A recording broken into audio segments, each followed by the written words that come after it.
Let's settle this right now. Love isn't something glowing inside your chest, and it's definitely not swirling romantic mist around your heart.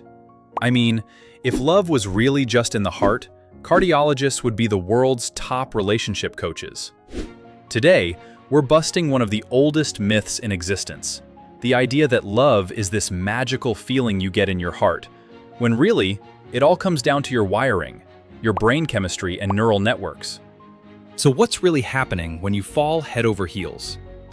Let's break down what love actually is, and what's going on in your brain from that first butterfly moment until you're hopelessly hooked.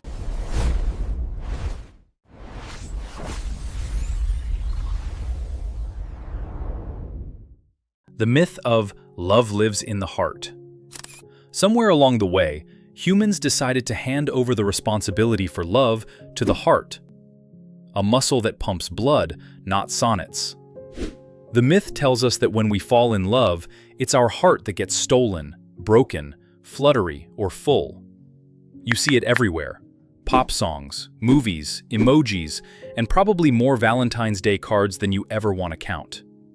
The heart wants what it wants. That's what we hear. But let's face it, if love made us wise and magical, dating apps would be tech support, not emotional damage distribution centers.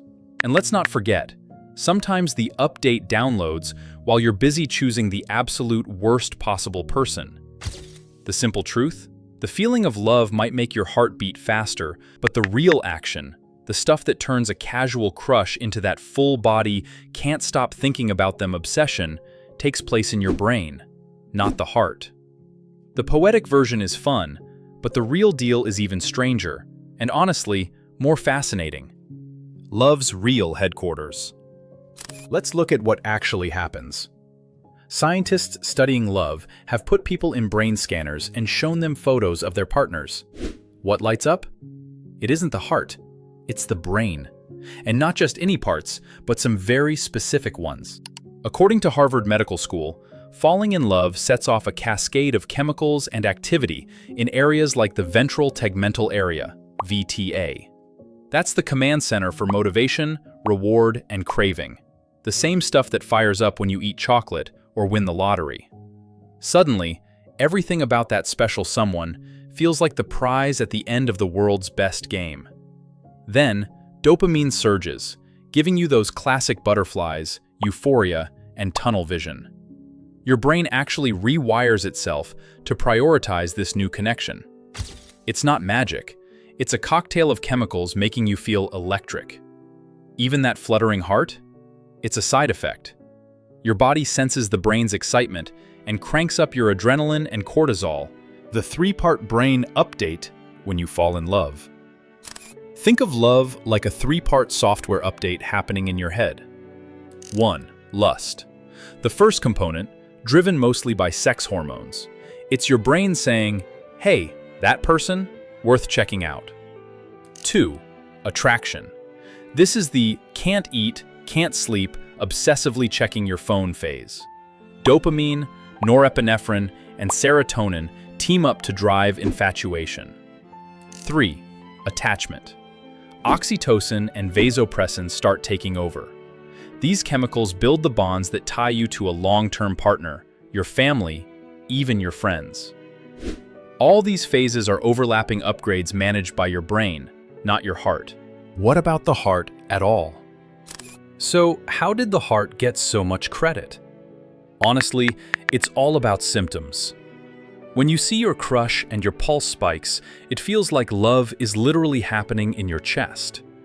But your heart is just following orders from above. Rapid heartbeats, sweaty hands, blushing cheeks.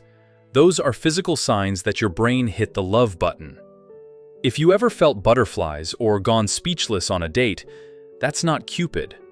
That's adrenaline sent from your brain, telling your body to pay attention because something important is happening. The science of love, more than just feelings. This isn't just a pile of science trivia.